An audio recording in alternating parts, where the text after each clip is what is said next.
afternoon, everyone. Thank you for being here today. My name is Austin Dixon, and I'm CEO of the Community Foundation of the Texas Hill Country here in Kerrville, Texas.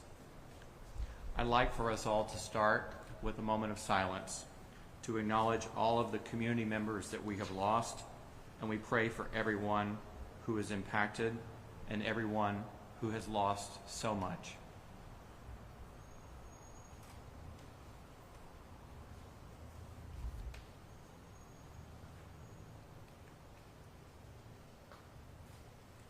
Thank you.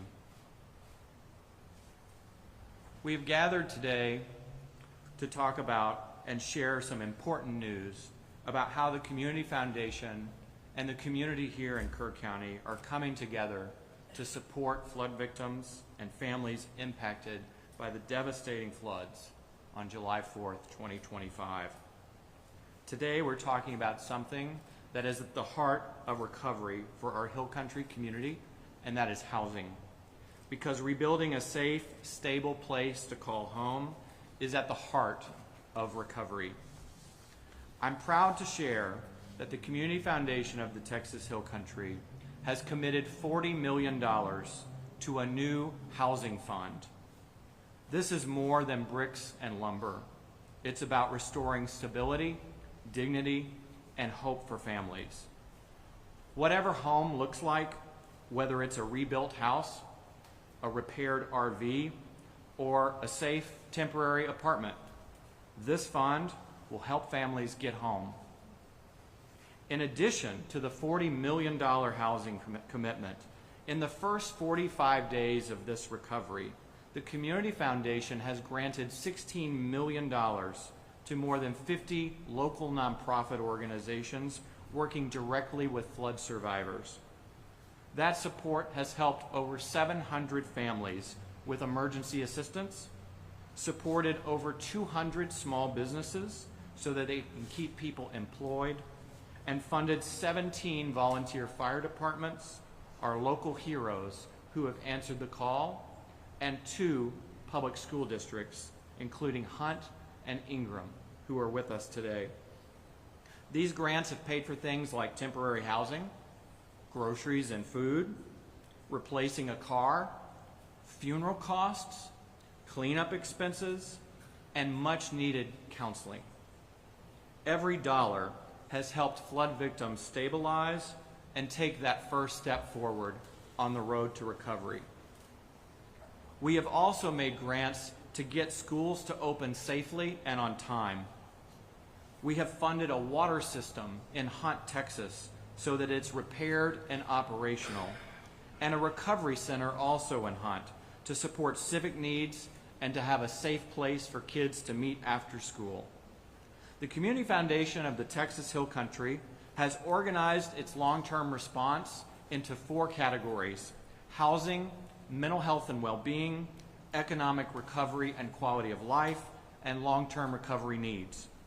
The $40 million commitment to housing is the first strategy to be funded, and it will support temporary housing assistance, including displaced families housed through Airbnb.org, who is with us today, repairs and rebuilding through trusted nonprofits and local builders, some of whom are also here today, RV repairs and replacements for families whose RVs were their home, and case managers who will pull it all together and walk with families through this recovery side by side for the next 18 months or more. The Community Foundation's Board of Trustees has appointed a local advisory council, local leaders who know our community, are from our community, and understand housing, many of whom are here today, who will guide funding decisions of the housing commitment and ensure resources stay local and are put where they needed most.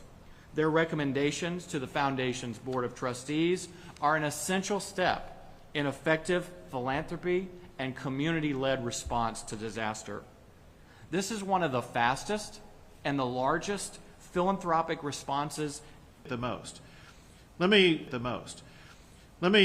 kind of walk through the standard process that we go through in responding to a disaster like this, and then comment about what you guys are doing. So anytime when we see what happened either here in Kerrville or what happened in Hurricane Harvey, name the disaster. The first thing we focus on is saving lives.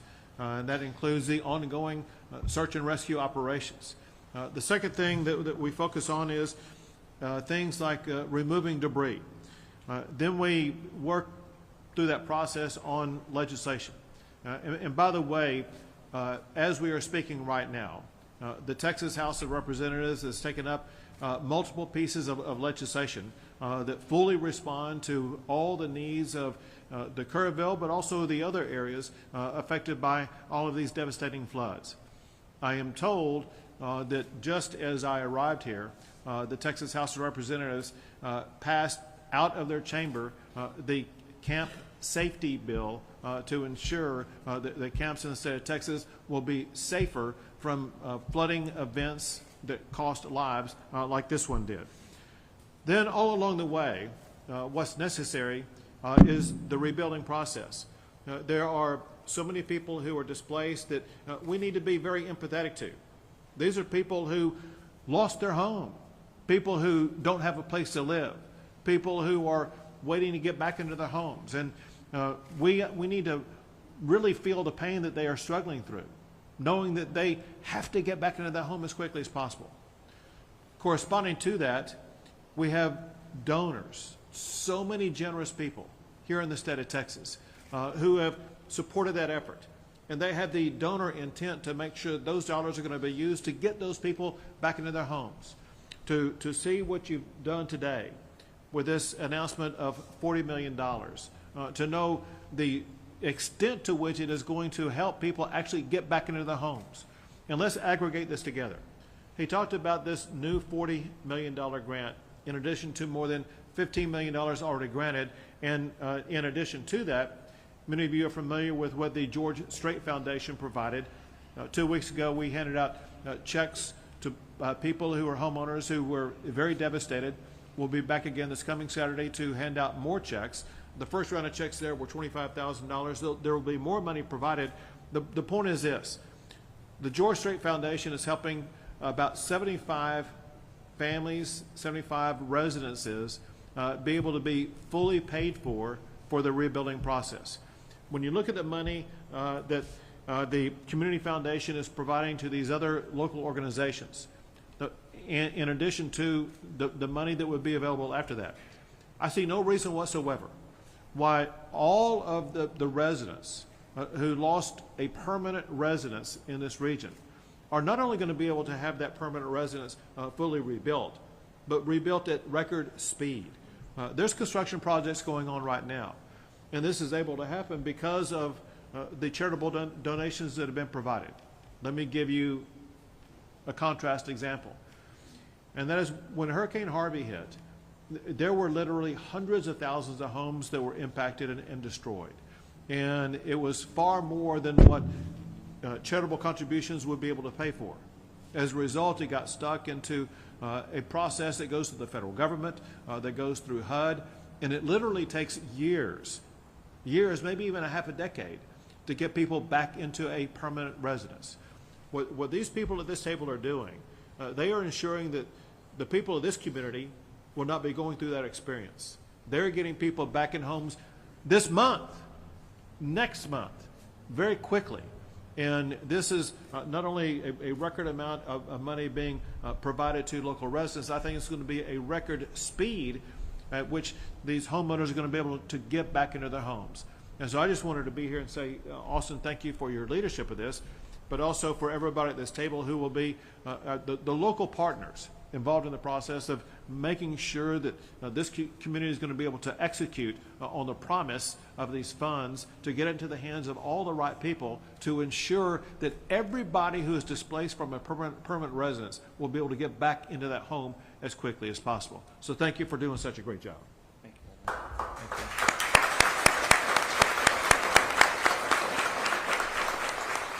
Thank you, Governor. Now I'd like to introduce Lucy Harmon, who's the superintendent of Hunt ISD, who's seen firsthand some of the impact of Community Foundation grants up to this point. Lucy.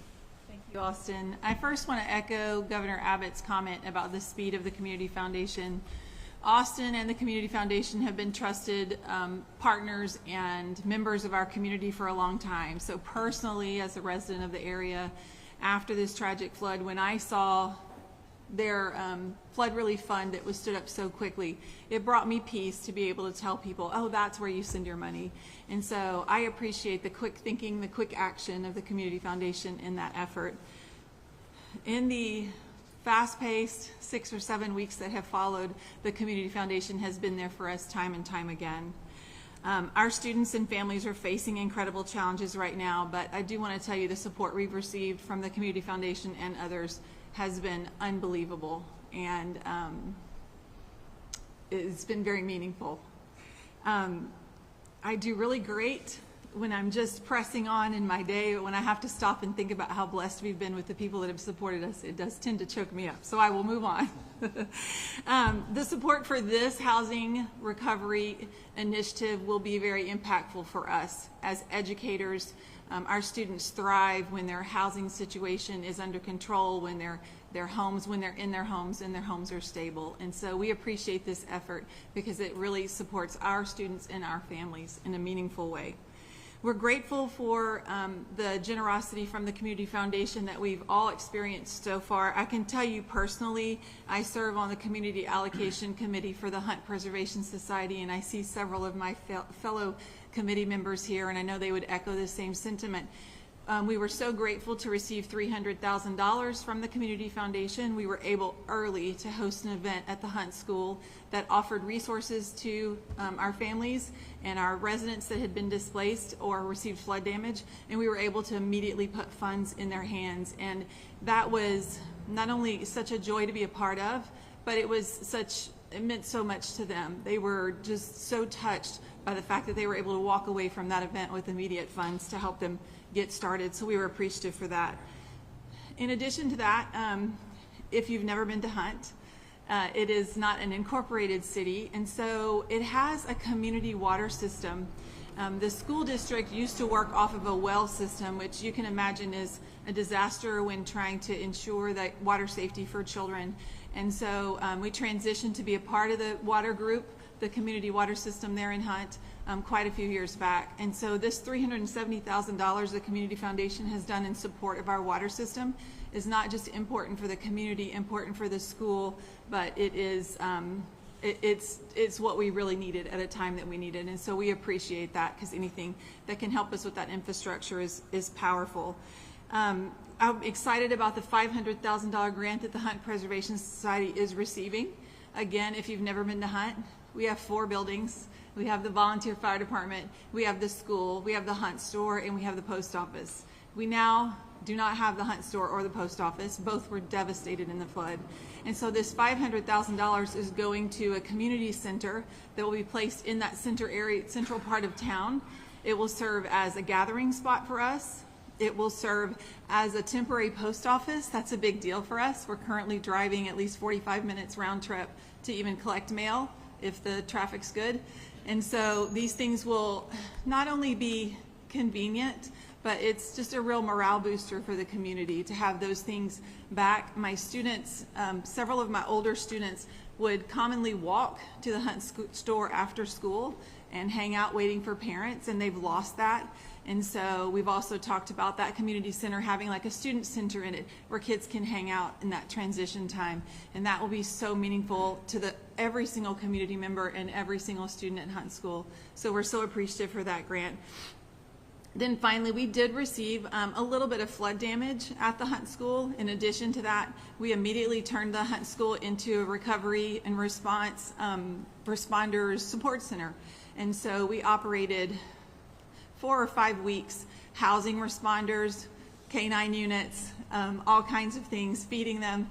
And so it took a little bit to pivot from a recovery center to a school, and the Community Foundation was there with whatever we needed, and we appreciated that support. We were able to open school yesterday. We are having day 2. Day 1 was very successful.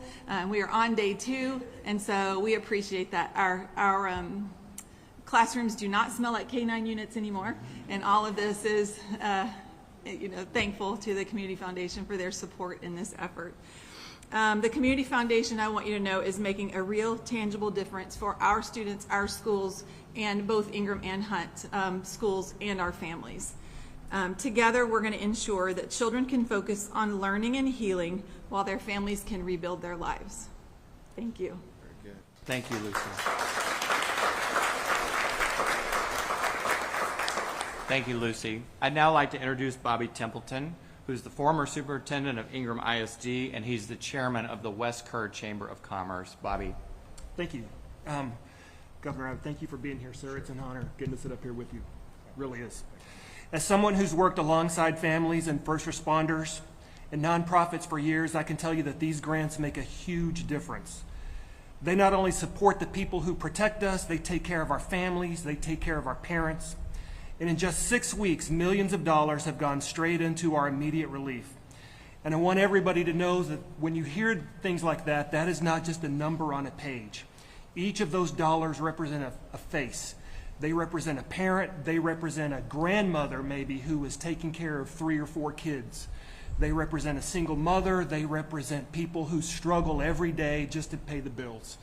So when we talk about relief, we are talking about actual human relief. Austin, thank you very much.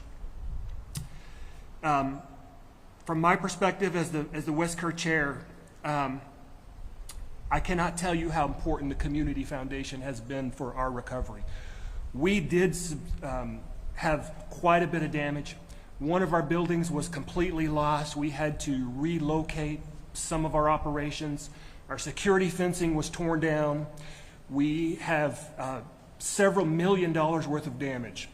And a couple of days after this happened, I got a few calls. I got a few calls from the state.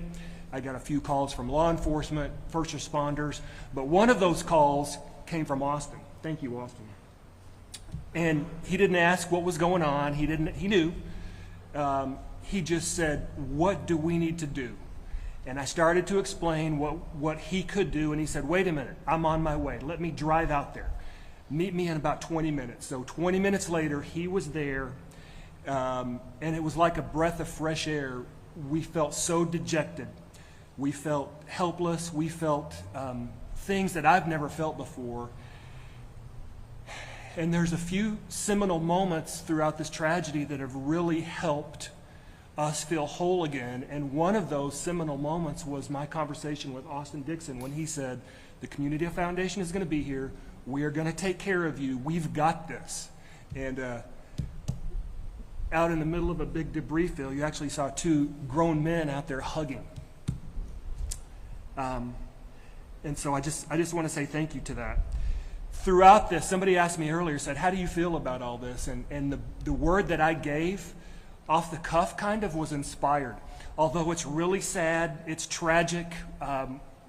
We have families that have lost everything. We have teachers that have lost everything, community members.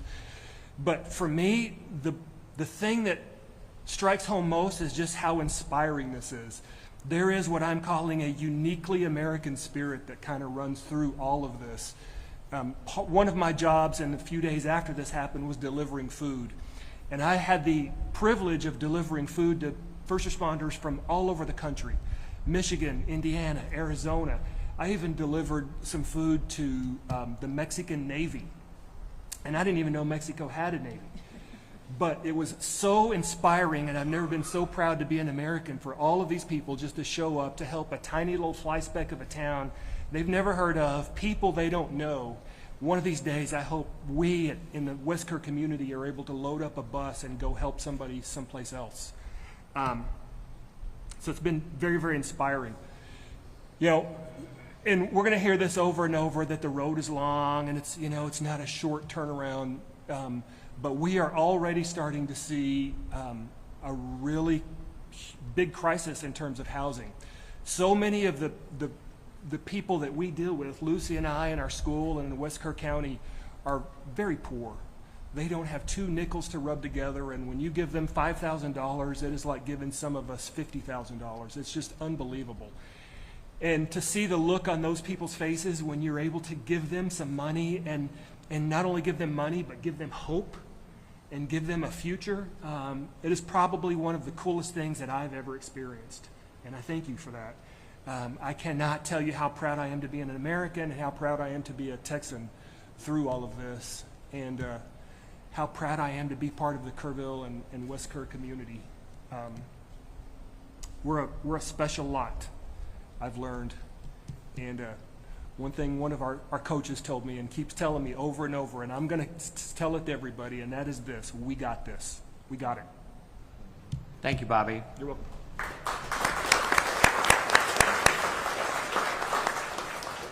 I'd now like to introduce Christoph Gorder, who is the Executive Director of Airbnb.org. The Community Foundation, as a part of its housing commitment, has made a $1.6 million grant to Airbnb.org to make short and long-term housing available immediately for local families. Christoph will tell you more about how this collaboration will work and what Airbnb.org has already been up to in Texas. Christoph. Great, thanks Austin, and thank you all for having me here today. We are honored and grateful to play a small role in the recovery here and be part of this community. I lead an independent nonprofit called Airbnb.org, which was founded by Airbnb about 5 years ago to help leverage the Airbnb platform of millions of Airbnbs around the world and house people in times of need. And so we work around the world, and when we saw the tragic events happen here on July 4th, the team swung into action, and we started working with local nonprofits and state agencies to offer up free Airbnbs to community members who'd been displaced. And so over the course of the last 6 weeks, we've housed about 350 community members and first responders here in this community for free as part of our work in doing rapid response. And it's been our honor to be able to do this. Working with the Community Foundation now, we're able to go even further and provide longer term stays for the families who really need it the most. And so we're really excited to be able to announce and launch this partnership with the Community Foundation to be able to reach and provide housing stability for a large number of families across the area. The way this works is Airbnb, as a donor to us, covers all of our operating expenses and waives all of the Airbnb fees. And so what that means is that the donation now from the Community Foundation, 100% of that will be used to pay for Airbnbs here in the community. And what that means is it'll have a double impact, not only housing families in need, but all of that money will go to pay Airbnb hosts here in the community who are suffering because of the lack of tourism and other economic impacts that you're having here. So we're going to have a double impact here, not just helping the families, but also helping the economy and small business owners who rely on their Airbnbs for their livelihoods and to pay their mortgages. And so 100 cents on the dollar are going to go straight through, and they're going to stay right here in this community in the 3 counties around here. We would never be able to do this without the trust and the professionalism and the partnership of the Community Foundation. I will tell you, I've been in disaster response for 25 years. We responded to 40 disasters around the world just this year. The amazing job that this Community Foundation is doing is really, really world class. We do not, most communities don't have the good fortune of having such a great asset in their community to be able to do this, to be able to bring partners to the table, to be creative in solutions like we're going to be with Airbnbs or with the schools, and it's just our honor to be able to play a small role in this. For families who need help, you can go to rebuildkerr.org and register there your need for housing, and there's a lot of other resources there. A caseworker will reach out to you within a week and start the process, and we will help find you a place to stabilize and help you recover from this tragic event. Thank you very much. Thank you, Christoph. Part of housing recovery is about temporary housing assistance while people need to take a breath and figure out what's next for them or while their home is being worked on. And our next speaker is a local builder and a grantee partner of the Community Foundation, Katie Culver, who is a part owner of Kerrville Design Build, and they are a part of literally building homes as we speak. They have been in the work for several weeks. We are honored to put gas in their tank and help them keep going. And we'd love to hear from Katie about what they've been up to and the difference they're making in our community. Katie. Hi, I'm Katie Culver with Kerrville Design Build. Thank you, Governor Abbott, for being here today. Thank you, Austin. The last few weeks, the last 6 weeks have been a whirlwind, and we've been down there. We've been able to really start helping people immediately. We have an incredible team. We got hooked up with a great family, and with the fund given by the Community Foundation, we're able to help them tremendously. Our goal is to bring hope to people. We have vetted subcontractors that are coming in and donating. We have licensed electricians, plumbers, people that know what they're doing, helping families down here. And that's so important. It's important to pour the money into the locals that need it. And we're there, and we're so excited to see the community get hope and start to really getting rebuilt. This is truly a gift, and we are so grateful. We're not just rebuilding structures, we're rebuilding lives. And to get to be a part of this, to get to watch this firsthand is such a blessing. And again, we're just so grateful for getting to do this and getting to do this the right way. So these families feel that they're in a safe place, a place that has been done by people who really know what they're doing. So thank you so much. Thank you, Katie.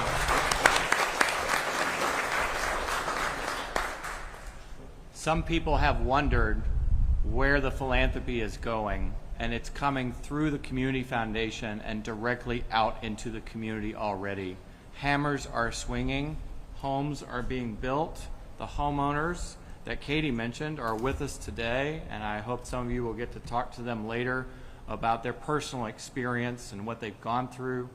We feel for you, we're praying for you, and we're going to rebuild your home.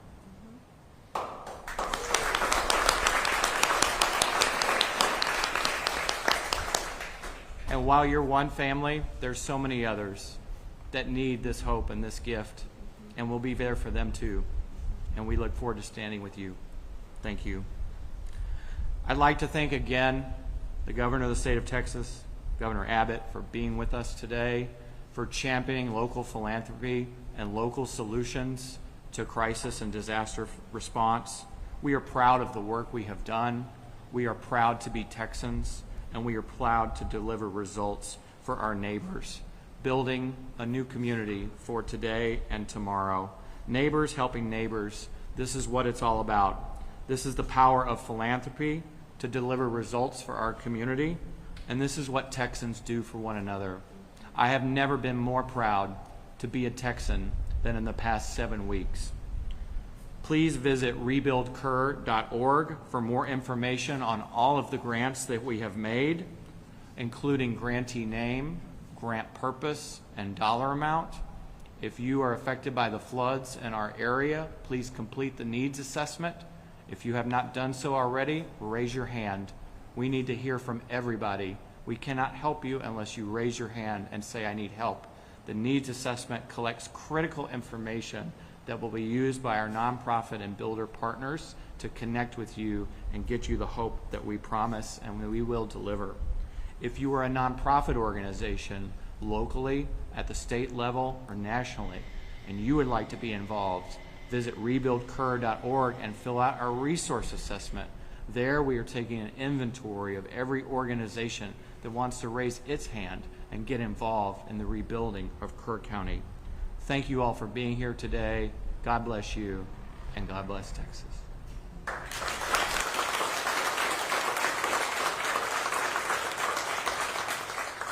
Take a few questions. So you have this $40 million pledge to housing specifically. Is there any loose timeline on where you're going to put the rest, or when you're going to be able to put the rest of the money into the other 3 pillars? In the other pillars, the great question. So the Board of Trustees of the Community Foundation made the $40 million commitment to housing. They're next turning their attention to mental health and well-being. They have appointed an advisory council of local leaders and mental health experts from a variety of disciplines. That group will meet next week, and they will take in input and data and make a recommendation to our board on how much money should be allocated for mental health and well-being. And once that decision is made, we'll then move on to the other pillars. The Community Foundation's long-term response plan is going in this order of housing, because we need to put people and roofs over folks' heads. And then the next crisis that's coming upon us is the mental health and well-being for all those of us, including myself and everybody involved who's carrying heavy burdens right now, and they need the mental health and support that they need. And then we'll move to quality of life issues and economic recovery. We're so grateful for our partners with the state of Texas, with his SBA. The governor is hosting an event next Thursday focused exclusively on business, and we're grateful for that. There's a lot of resources that will be coming to the aid as well, and we hope to tap into that in the future. Thank you. How are we going to help the mental health of, I mean, we have a big issue here in Kerr County. NHB says they've served 12,000 people since July 4th. But this is such a wide-ranging event across the state and nation. How do we help those who lost children in Dallas, Fort Worth, the families that were lost in Midland, Odessa? What are we doing to work with those organizations? That's a great question, and one that our Mental Health Advisory Board, our Advisory Council will take under consideration as well. They're a team of psychologists, neuropsychologists, licensed clinical social workers, school counselors, and licensed professional therapists, and they will take in good information and determine how we can help in the best way forward. Governor, we know that that the Community Foundation's money is from all of these amazing private donations, but a lot of the survivors I'm speaking to are wondering the difference between the state money and the private donations. So where is the state money that I think you mentioned a little bit about during the press conference trickling down when it comes to housing and things like mental health and small businesses as well? Sure. So the state has already spent well over $200 million, and that is for the initial emergency response, initial recovery operations, things like that. The legislature is voting maybe today on adding another $200 million to assist with this process. There are a lot of different things where they provide assistance for. One are things like debris removal, which is going to be an ongoing process, and other strategies that will arise. And then, of course, we will be working collaboratively, as Austin mentioned, next Thursday to begin the process of helping all these businesses get up and running again, as well as work alongside our local partners to make sure everybody's going to have the opportunity to get back into their primary residence as quickly as possible. Governor Abbott, SB1 has language in it that is potentially makes it difficult for the camps to reopen or to ever open again. What is your assessment of that? So, first of all, there were some issues involving the first iteration or an iteration of SB1 or HB1, both of them. So my understanding is it passed out today out of the Texas House. There were modifications to that because I've been on the road. I've not had the chance to see that, so I'm not able to answer your question other than to say this. We know that the concerns were raised, and there's an attempt to meet both goals. One is to meet the needs and the expectations of the families who lost a child, while at the very same time not putting these camps out of business. And I think from what I hear that the House was able to achieve that goal in the bill that they passed off the House floor today. Governor, building off the state funding question, what is your reaction or response to some Democrats who have questioned why you didn't redirect state funds with emergency power? Sure, they were just either uninformed or purposely misleading. Because the fact of the matter is that the state began spending money the day before the storm even hit. And as an example of state money being used, in the first 24 hours, state resources were able to either rescue or evacuate more than 1,000 people. Think of the helicopters. Think of all the big National Guard equipment and personnel and Texas Department of Public Safety. And that process didn't end on July the 4th or July the 5th. It continued for weeks, and we're still spending money this very moment in time on ongoing search missions in the river. That point aside, with debris removal is a large financial burden that the state is assuming to make sure that's going to be taken care of as quickly as possible. As I mentioned earlier, before today, the state has spent well over $200 million. We're spending more every single day. We're appropriating another $200 million. And so anyone who said otherwise really just didn't know what they were talking about. One more question. When rebuilding, are you considering, floodplains and, speaking with homeowners, speaking with businesses about considering which areas may be at risk? Are you considering floodplains in rebuilding? Okay, was that your to me? Are you training him? It could be whoever is best to answer that, So- in this stage of, you're giving funding Sure. and you're saying, hey, we'll help you rebuild your home, but are you speaking with those homeowners, You can with try those it if business you owners have about a- where to rebuild and where it's best to rebuild or to not? Yep.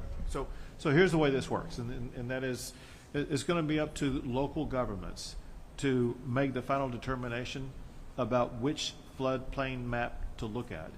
And it is important that once that map is chosen, that the rebuilding take place either outside of the floodplain, or there are ways in which houses in the floodplain can be elevated so that they are actually above the floodplain.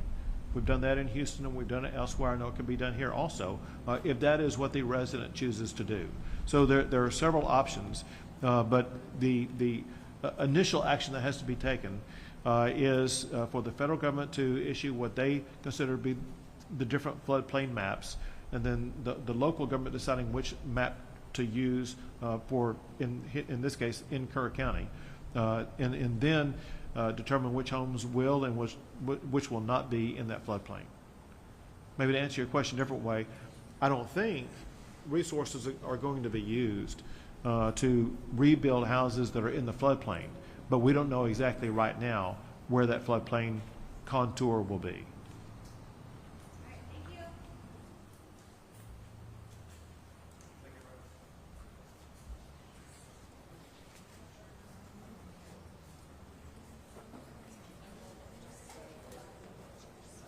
And if anyone wants one-on-one interview